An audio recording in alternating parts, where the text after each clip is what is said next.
The Lord be with you. A reading from the Holy Gospel according to John. There was a feast of the Jews, and Jesus went up to Jerusalem. Now there is in Jerusalem, at the sheep gate, a pool called in Hebrew Bethesda, with 5 porticos. In these lay a large number of ill, blind, lame, and crippled. One man was there who had been ill for 38 years. When Jesus saw him lying there, and knew that he had been ill for a long time, he said to him, "Do you want to be well?"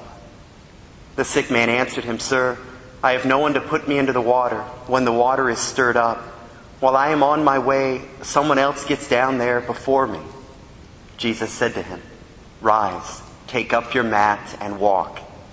Immediately the man became well, took up his mat and walked.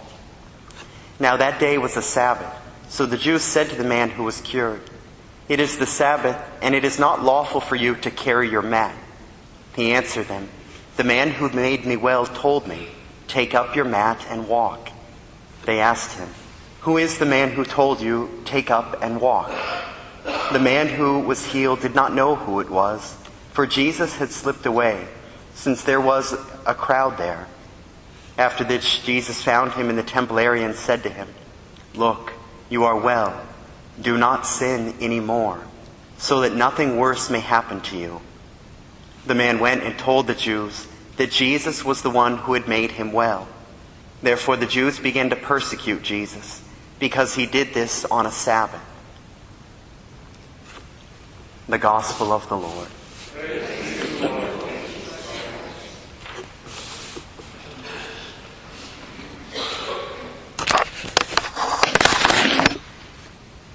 My brothers and sisters, the man had been lying there for 38 years, longing for healing.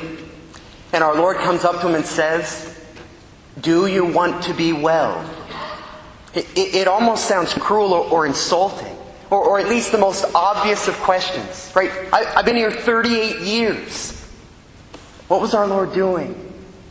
He was revealing to the man, clearly, there's something deeper than your bodily paralysis. There is a paralysis of the soul that is preventing your true healing. Why haven't you gotten in this water for 38 years? It may have been hopelessness. I'm so broken, I don't think it's possible that I could ever be fixed. It might have been fear, right? I don't really want to look deep within and discover what's in there and face it. It may have been a distrust. I don't believe that God could ever forgive me because this paralysis is related to sin.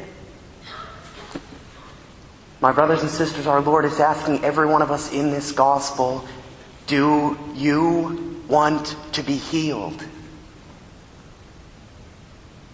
Are you willing to search within and find out what is behind the lust? What is the root of my judgmentalism, my perfectionism, my anger? Why do I break out in rage? What is really behind that? Working with a lady debilitated by depression in her mid-20s, saying prayers of healing and freedom, who could come to the point and say, "Father, my dad never told me he loved me." And I knew immediately, there's the root. She tried all forms of medication for the depression. She just needed to face the fact that she never felt loved. And so she couldn't love herself. And then the healing began. Or a man, after an hour of prayers, to be able to say, "Father, I never could see it. I hate myself." I worked with a man, and I close with this. I was able to attend a man who went through an exorcism, and he'd been possessed for 30 years, but the manifestations had only been happening for about 3 months.